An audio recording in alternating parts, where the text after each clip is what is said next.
Hello, good evening friends, good evening students. This is Akash Almule. आप सभी का स्वागत है मेरे YouTube channel Learn Next Nursing में। ओके, सो दोस्तों, यहाँ पे आपके लिए बहुत बढ़िया सी वैकेंसी लेके आया हूँ। ओके, देखो यहाँ पे वैकेंसी किसकी किसकी निकली है। यहाँ पे निकली है स्टाफ नर्स की। ओके, स्टाफ नर्स की है, देन फिजियोथेरेपिस्ट की है, okay, and then lab technician की। ओके, ये 3 वैकेंसीज मैं आपको बताने वाला हूँ कहाँ पे निकली है। ओके, तो वैकेंसी निकली है गवर्नमेंट ऑफ इंडिया के अंडर में, मिनिस्ट्री ऑफ होम अफेयर्स के अंडर में, जो directorate general border security of forces जो रहते हैं उसको बोलते हैं BSF। ओके, जो कि आता है ministry of home affairs government of India के अंडर में। ओके, ये ऑनलाइन एडवर्टाइजमेंट निकली है, इसके फॉर्म शुरू हो चुके हैं। ठीक है, फॉर्म शुरू हो चुके हैं, ऑनलाइन फॉर्म भरना है। यहाँ पे सब कुछ मैं बताऊँगा। प्लीज़ अगर चैनल पे आप नए हो तो चैनल को लाइक कर लीजिए, चैनल को सब्सक्राइब कर लीजिए, बेल आइकन को दबा दीजिए, ताकि जो भी वैकेंसी मैं लेके आऊँगा वो आप तुरंत देख पाओगे। ओके, तो देखो ऑनलाइन एप्लीकेशन है। ओके, यहाँ पे ऐसा कुछ बोला नहीं कि सिर्फ मेल ने अप्लाई करना है कि फीमेल ने। ओके, यहाँ पे बोला है कि यार दोनों भी अप्लाई कर सकते हैं, मेल हो फीमेल हो। ओके, ग्रुप बी पोस्ट है। ग्रुप बी पोस्ट किसकी है? ये ग्रुप बी पोस्ट है स्टाफ नर्स। ओके, लेकिन यहाँ पे स्टाफ नर्स नहीं बोलते, यहाँ पे इसको नाम देता है सब इंस्पेक्टर बोलते हैं यहाँ पे। ओके, आपको बताने के लिए बोला है, सब इंस्पेक्टर आपकी पोस्ट रहेगी वहाँ पे। ओके, ओपन UR की 4 जगह है, EWS की 3 है, OBC की 4 है, SC की 2 है, ST की 1 है, टोटल 14 वैकेंसीज है। ओके, यहाँ पे 10% रिजर्वेशन वैकेंसीज। ओके, एक सर्विसमैन के लिए है, ये भी इम्पोर्टेंट बात है। अगर आप एक सर्विसमैन से बिलोंग करते हो या ऑलरेडी आपने BSF में काम कर चुके हैं, ओके, और आपके पास नर्सिंग का डिप्लोमा है, तो डेफिनेटली आपने इसके लिए अप्लाई करना चाहिए, एक सर्विसमैन। बाकी जो कैंडिडेट है जिसका GNM हुआ है वो अप्लाई कर सकते हैं, जिसका BSc हुआ है वो अप्लाई कर सकते हैं, जिसका MSc नर्सिंग हुआ है वो अप्लाई कर सकते हैं। ये नर्सिंग के लिए, यानी sub inspector staff nurse post के लिए। ओके, लेवल 6 रहेगी आपकी। आपको पेमेंट कितना रहेगा? ये आपका बेसिक बनेगा 35,400 से 1,12,400। ओके, तो आपकी सैलरी यहाँ पे लगभग पूरे अलाउंसेस वगैरह पकड़ के एक 60 to 70,000 चलेगा। ओके, इधर ये purely ministry of home affairs के अंडर में आता है, ध्यान में रखना, वो सबसे बड़ी बात है। ओके, ठीक है। देन नेक्स्ट है ग्रुप सी की जो पोस्ट है वो कौन कौन सी है। ये भी हमारे चैनल के साथ फिजियोथेरेपिस्ट भी जुड़े हैं, हमारे चैनल के साथ लैब टेक्नीशियन भी है, फार्मासिस्ट भी है। तो ये लैब टेक्नीशियन के लिए क्या बोलते हैं? असिस्टेंट सब इंस्पेक्टर बोलते हैं, और फिजियोथेरेपी को भी असिस्टेंट सब इंस्पेक्टर बोलते हैं। ओके, देखो लैब टेक्नीशियन के लिए कितने पोस्ट है? 12 UR, 4 EWS, 12 OBC, SC 6, ST 4, ऐसे 38 वैकेंसी है। ओके, और फिजियोथेरेपिस्ट के टोटल 47 वैकेंसी है। 19 UR के हैं, EWS के 5 है, OBC के 12 हैं, SC के 7 है, ST की 4 है। ओके, ऐसे मिला के 47 वैकेंसी, टोटल 10% वैकेंसीज आपकी एक सर्विसमैन को जाती है। यहाँ पे लेवल 5 मिलने वाला है, 29,200 आपका बेसिक बनने वाला है, ध्यान में रखना। तो आपकी सैलरी लगभग यहाँ पे बनेगी 50 to 60,000 की सैलरी। बाकी जो भी BSF के अलाउंसेस रहेंगे वो आपको मिलते हैं। तो यहाँ पे पता चल गया आपको। स्टाफ नर्स यानी sub inspector group B post है, 14 वैकेंसीज है।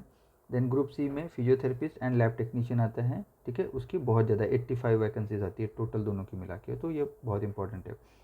ये एडवर्टाइजमेंट के 30 दिन के भीतर आपको एप्लीकेशन फॉर्म भरना है, ऑनलाइन मोड ही फॉर्म भरना है। ओके, आपको कोई भी फॉर्म भर के भेजना नहीं है। ओके, कहाँ पे ऑनलाइन फॉर्म भरना है? recruitment.bsf.gov.in, ये वेबसाइट में जाना है। ये वीडियो के डिस्क्रिप्शन बॉक्स में ये जो ऑनलाइन फॉर्म कहाँ से भरना है वो लिंक मैं आपको डाल दूंगा। ओके, हाँ, अभी इसके लिए सबसे इम्पोर्टेंट है आप गवर्नमेंट ऑफ इंडिया यानी इंडियन सिटीज़न होना बहुत इंपॉर्टेंट है। ओके, आपको क्वालिफिकेशन क्या लगने वाला है? ओके, ओके, सबसे पहले तो यहाँ पे डिसक्वालिफिकेशन बोला है, अगर आप कोई कॉन्ट्रैक्ट मैरिज में हो, ओके, तो आपको अप्लाई करने के लिए ये नहीं देंगे, परमिशन नहीं देंगे। ओके, जान दीजिए, ये इतना कुछ इंपॉर्टेंट नहीं है। हम एलिजिबिलिटी देख लेते हैं। एलिजिबिलिटी में क्या इंपॉर्टेंट है यहाँ पे? अगर आप स्टाफ नर्स की जो पोस्ट है, सब इंस्पेक्टर की जो पोस्ट है, उसके लिए अप्लाई कर रहे हो तो आपका 12वीं होना ज़रूरी है, साथ में GNM होना, डिग्री और diploma in general nursing. Okay, either GNM हो, आइदर BSc हो या MSc हो, आप अप्लाई कर सकते हो इसके लिए।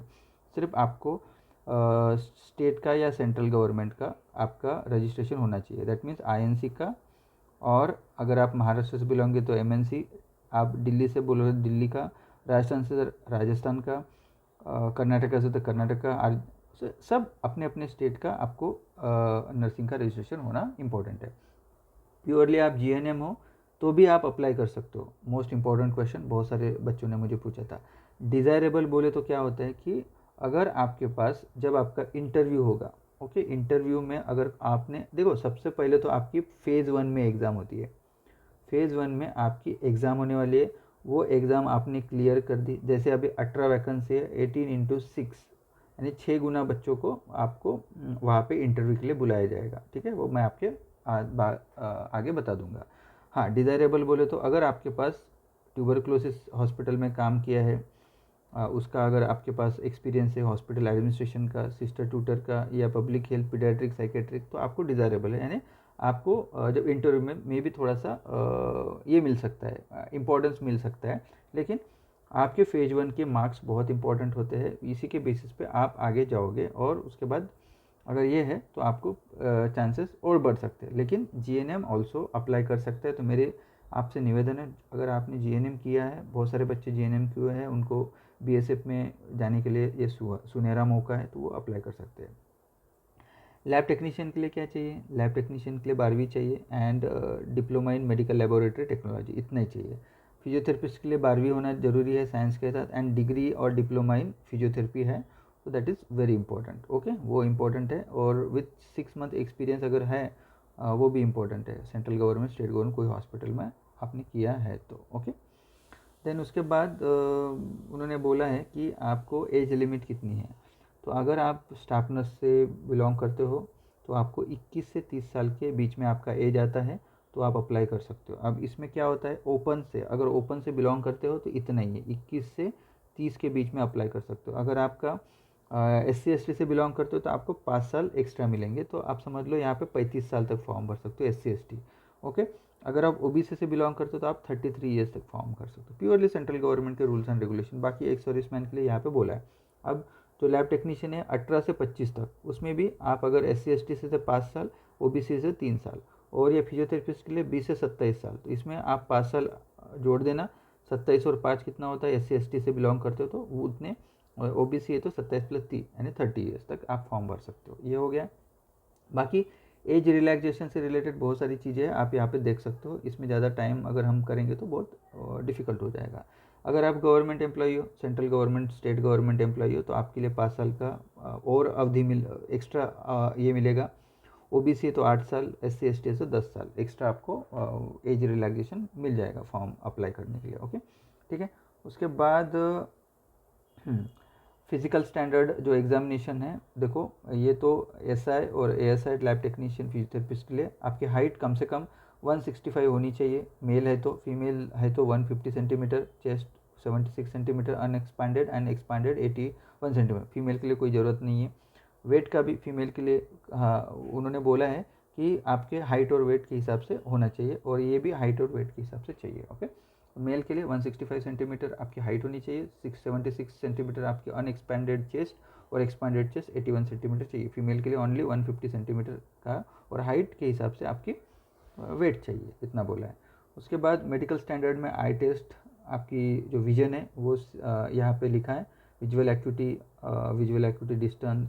Okay, 6/6, 6/9 worse. ओके, बेटर 6/6 है तो वेरी गुड, बेटर N6 है तो यहाँ पे ऐसा कुछ चाहिए। विजुअल एक्यूटी का प्रॉब्लम है तो आप अप्लाई नहीं कर सकते, ये पढ़ लेना, detail advertisement before applying. Okay, then उसके बाद टैटू से रिलेटेड इन्फॉर्मेशन है, इतना कुछ इसमें ये नहीं है। देन उसके बाद हम पढ़ेंगे आपकी सिलेक्शन प्रोसेस कैसे होगा। सिलेक्शन प्रोसेस आपका फ़ेज़ 1 जो एग्ज़ाम है, फ़ेज़ 1 रिटन एग्जामिनेशन रहेगा, उसमें आपका रिटन एग्जामिनेशन रहेगा वेरियस एग्जामिनेशन सेंटर से। मैं नीचे दिखा दूंगा एग्जामिनेशन सेंटर कहाँ पे मिलेंगे आपको। ओके, पेपर आपका होने वाला है 2 घंटे का, 2 घंटे का पेपर होने वाला है। यहाँ पे ऑब्जेक्टिव टाइप टेस्ट रहने का, multiple choice, OMR based sheet बोला है उन्होंने। ओके, देखो OMR बेस्ड टेस्ट है, यानी पेपर पेन एग्ज़ाम रहेगा। ओके, यहाँ पे आपका CBT कंप्यूटर बेस्ड टेस्ट नहीं रहने वाला है, लेकिन फॉर्म ऑनलाइन भरना है, लेकिन आपका एग्ज़ाम OMR बेस्ड रहने वाला है, मल्टीपल चॉइस क्वेश्चंस रहने वाले हैं। ओके, हाँ, इसमें क्या बोला है, स्टाफ नर्स के लिए, एसआई के लिए 25 मार्क्स का आपका general knowledge and numerical aptitude रहेगा। देन उसके पार्ट 2 जो रहेगा ह्यूमन एनाटॉमी फिजियोलॉजी के 25 क्वेश्चन रहेंगे, और प्रोफेशनल मेडिकल सर्जिकल नर्सिंग के 50 क्वेश्चन रहने वाले, यानी प्रोफेशनल यानी नर्सिंग के, health illness, nursing care person, pregnancy, labour, midwifery, ऐसे मिला के 100 मार्क्स का पेपर रहने वाला है। यहाँ पे कहीं पे भी निगेटिव मार्क्स का जिक्र किया नहीं है, that is very important. Okay, 2 घंटे का पेपर है, यानी 120 मिनट मिलेंगे, 100 मार्क्स का पेपर रहेगा। उसमें से सिर्फ 25 मार्क्स का आपका जनरल रहेगा, यानी general knowledge and numerical aptitude. बाकी आपका पूरा का पूरा, यानी 25 आपका वो और 75 आपका पूरा नर्सिंग का रहेगा। ओके, और ये अदर ध्यान में रखना, वो इम्पोर्टेंट है। लैब टेक्नीशियन के लिए भी सेम 25 आपका अलग, आपका बाकी का ह्यूमन एनाटॉमी, फिजियोलॉजी, बायोकेमिस्ट्री, आपका जो भी सिलेबस है उसके हिसाब से। और फिजियोथेरेपिस्ट के लिए भी सेम 25 मार्क्स का आपका जनरल नॉलेज और बाकी ये ओके एप्टीट्यूड, बाकी सब पूरा 25 मार्क्स 75 मार्क का आपका आपके हिसाब से एक्सरसाइज ये वगैरह जो आप ग्रेजुएशन में पढ़ते हो, डिप्लोमा में पढ़ते हो। ओके, आपको क्वालिफाई करने के लिए कितने मार्क्स लगने वाले हैं, आपको अगर जनरल ईडब्ल्यूएस ओबीसी से हो तो 45%, यानी 100 में से आपको 45 मार्क्स लाने पड़ेंगे क्वालिफाई करने के लिए। ओके, उसके ऊपर आपका सिलेक्शन की लिस्ट लगेंगी। ओके, SC ST है तो 40%, यानी 100 में से आपको 40 मार्क्स लाने पड़ेंगे, ध्यान में रखना। ओके, ठीक है, यहाँ पे निगेटिव की बात नहीं की है, दैट इज़ वेरी इंपॉर्टेंट। अगर आप पहली एग्ज़ाम पार कर लेते हो, पहली एग्ज़ाम पार, अभी 18 पोस्ट है, जो भी जितने भी पोस्ट है अपने, ठीक है, जितने भी अपने पोस्ट है 18 पोस्ट है, तो 18 × 6 आप कर लो, वहाँ पे बाकी फिजियोथेरेपिस्ट की जो भी पोस्ट है उसकी × 6 कर लो, 6 टाइम्स आपको नंबर ऑफ वैकेंसी आपको क्वालिफाइड कैंडिडेट करना है। उसके बाद PST PET होगी, अनडॉक्यूमेंट वेरिफिकेशन एंड मेडिकल एग्जामिनेशन होगा, that is very important. Okay, second phase में क्या क्या होने वाला है, तो आपका होने वाला है स्टैंडर्ड टेस्ट। ओके, PST होने वाली है। ओके, ये है PST। ओके, उसमें PST में हाइट एंड चेस्ट देखने वाले हैं जो दिखाया था। उसके बाद PET में क्या होगा, PET में आपका रनिंग होगा। ओके, क्या होगा, रन होगा, यानी 1.6 किलोमीटर 7 मिनट में आपने करने को होना, मेल है तो, फीमेल है तो 800 मीटर 5 मिनट में। लॉन्ग जंप करना है 11 फीट, 3 चांसेस मिलने वाले हैं, फीमेल के लिए 8 फीट। ओके, हाई जंप करना है 3 चांसेस मिलेंगे, 3.5 फीट एंड 2.5 फीट फीमेल के लिए। ओके, ये इंपॉर्टेंट है। उसके बाद आपका डॉक्यूमेंट वेरिफिकेशन और ये होगा, यहाँ पे डॉक्यूमेंट, ओरिजिनल डॉक्यूमेंट वेरिफिकेशन वगैरह सब कुछ किया जाएगा। फेज़ 1 फेज़ 2, उसके बाद मेडिकल एग्जामिनेशन होगा, देन उसके बाद फाइनल मेरिट लिस्ट बनेगी। Okay, that is very important, ऐसे लिखा है। ओके, अब अप्लाई कैसे करना है, अप्लाई आपको यहाँ पे करना है, ऑनलाइन अप्लाई करना है। एग्ज़ाम तो आपकी ऑफलाइन होने वाली है, लेकिन अप्लाई आपको ऑनलाइन करना है। 19/5 यानी 19/5 से शुरू है टू द 17 जून तक। ओके, आपको फॉर्म भरना है रात के 12 बजे तक। Okay, that is very important. Okay, उसके बाद क्लोज हो जाएगी। ओके, अगर आप अदर कैटेगरी से, यानी जनरल कैटेगरी से बिलोंग करते हो, यानी general, EWS and OBC, okay, इनके लिए आपको 200 रुपये की फ़ीस लगने वाली है। ओके, ये सिर्फ मेल लोगों के लिए, फीमेल के लिए फ्री ऑफ कॉस्ट है। ओके, कोई भी जनरल की फ़ीमेल हो, EWS की फ़ीमेल हो, OBC की फ़ीमेल हो। ओके, देन 100 रुपीज़ किसके लगने वाला है, ग्रुप C की जो पोस्ट है, यानी फिजियोथेरेपी एंड लैब टेक्नीशियन के लिए 100 रुपीज़ का पेपर है, और साथ में आपको ये 47 रुपीज़ एक्स्ट्रा आपको चार्ज लगने वाला है। ओके, ये net banking, credit card, debit card से आप फॉर्म भर सकते हो। ओके, यहाँ पे लिखा है वुमन, SC ST, हाँ SC ST। Okay, SC ST अगर आप फीमेल हो, OBC हो, आपको फ्री ऑफ कॉस्ट फॉर्म भर सकते हो। अगर आप सिर्फ यहाँ पे जनरल, EWS OBC अगर मेल हो तो आपको 200 रुपये की फ़ीस लगने वाली है अगर नर्सिंग के लिए, और बाकी दोनों के लिए 100 रुपये की फ़ीस लगने वाली है। Okay, female candidate, SC ST candidate और BSF सर्विंग कैंडिडेट, एक सर्विसमैन को फ्री ऑफ कॉस्ट पेमेंट भरने की कोई ज़रूरत नहीं है। ओके ओके, उसके बाद सेंटर कैसे रहने वाले हैं, सेंटर आपको यहीं से मिलने वाला है, ये ऑफलाइन होने वाले, श्रीनगर, जम्मू, जालंधर, गांधीनगर, जोधपुर, कोलकाता, सिलचर, शिलोंग, अगरतला, त्रिपुरा, हजीराबाग, इंदौर, दिल्ली, बेंगलोर, टेकनपुर, ग्वालियर, यहीं पे आपकी एग्जामिनेशन होने वाली है। आपको बोल दिया एग्ज़ाम पेपर पेन बेसिस का पेपर रहने वाला है। ओके, एक बार फॉर्म भरने के बाद आपका ये जो भी इंफॉर्मेशन है वो चेंज होने वाली नहीं है, तो आपको फॉर्म भरते टाइम पे बहुत ध्यान देके वो फॉर्म भरना है। ओके, हाँ, अब यहाँ पे आपको कैटेगरी से बिलोंग करते हो, देखो आप फॉर्म भरने के लिए ऑनलाइन जाना है। ऑनलाइन जाने के बाद 1 time registration, filling online application, payment करना है। ओके, उसके बाद 1 टाइम रजिस्ट्रेशन के बाद यहाँ पे ID पासवर्ड वगैरह बना के, ईमेल ID, फ़ोन नंबर सब कुछ देना है। एप्लीकेशन फॉर्म भरने के बाद आपको पेमेंट भरने के बाद ही आपका फॉर्म ये होगा। फॉर्म भरने के बाद there will be no correction window, कोई भी करेक्शन होने वाला नहीं है। सो आपको अच्छे से भर के ही पढ़ के ही फॉर्म भरना है, दैट इज़ वेरी इंपॉर्टेंट, ये भी बहुत इंपॉर्टेंट चीज़ है। ओके, आपको प्रिंट आउट लेके रखना है, फॉर्म भरने के बाद उसकी प्रिंट आउट, पेमेंट की प्रिंट आउट एंड फॉर्म की प्रिंट आउट आपने लेना है। ओके, ऐसा नहीं है कि आपने ये पूरा प्रिंट किया तो आपको BSF ऑफिस भेजना है, आपको अपने पास रखना है फर्दर इसके लिए। ओके, उसके बाद अगर आप SC/ST से बिलोंग करते हो तो आपका जो कास्ट सर्टिफिकेट है आपका ये फॉर्मेट में होने को होना, दैट इज़ वेरी इंपॉर्टेंट। ये गवर्नमेंट ऑफ इंडिया का कास्ट सर्टिफिकेट है SC और ST के लिए।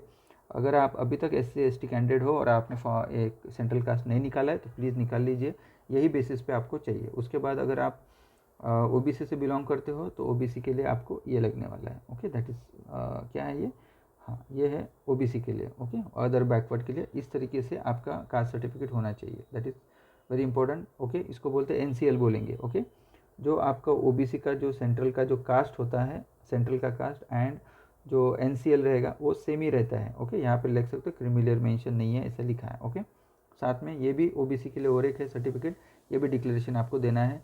देन EWS के लिए ये सर्टिफिकेट रहेगा, इनकम एनालिसिस सर्टिफिकेट। ये भी EWS का फॉर्मेट वो स्टेट एंड सेंट्रल का कोई डिवीजन नहीं रहता है, हर साल में निकालना पड़ता है।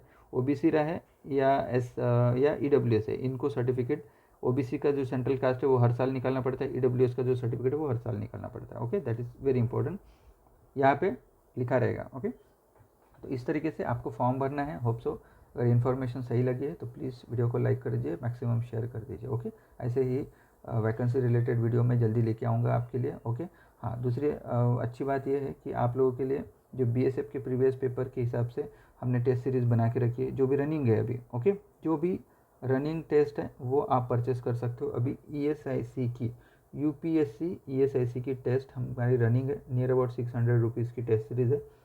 तो जो भी ESIC UPSC के लिए प्रिपरेशन कर रहे हैं, जिनका पढ़ाई बहुत अच्छा हो चुका है, तो उन्होंने टेस्ट सीरीज़ आपने लेना चाहिए। लर्न नेक्स्ट नर्सिंग, ओके, जो ऐप है वो प्ले स्टोर से आपने डाउनलोड करना है, गूगल प्ले स्टोर से, और वहाँ पे जाकर जो भी कोर्स आपको पसंद आ रहा है टेस्ट सीरीज़ का ये है। और जो MCQ बैच है, ओके, 60 डेज़ की MCQ बैच, उसका नियर अबाउट 1900 रुपये का फ़ीस, 1999 रुपीज़ का फ़ीस है।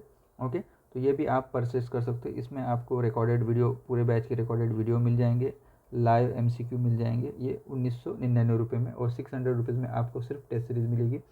टेस्ट सीरीज़ यहाँ पे UPSC के हिसाब से रहेगी, और यहाँ पे सब्जेक्ट वाइज रहेंगी, और सब्जेक्ट में टॉपिक वाइज भी आपको टेस्ट सीरीज़ मिल जाएंगी। साथ में आपका रैंक भी मिल जाएगा आपको, एंड उसके बाद उसका रैशनल सॉल्यूशन भी मिल जाएगा। ओके, तो अब सो जल्दी से BSF का फॉर्म भर दीजिए। BSF के लिए भी ये टेस्ट सीरीज़ अच्छी है, आप ये ज्वाइन कर सकते हो। ओके, नो प्रॉब्लम, एग्ज़ाम हो जाएगा। ओके, ठीक है, थैंक यू। जल्दी ही मिलते हो और एक नए वीडियो के साथ, तब तक के लिए जय हिंद।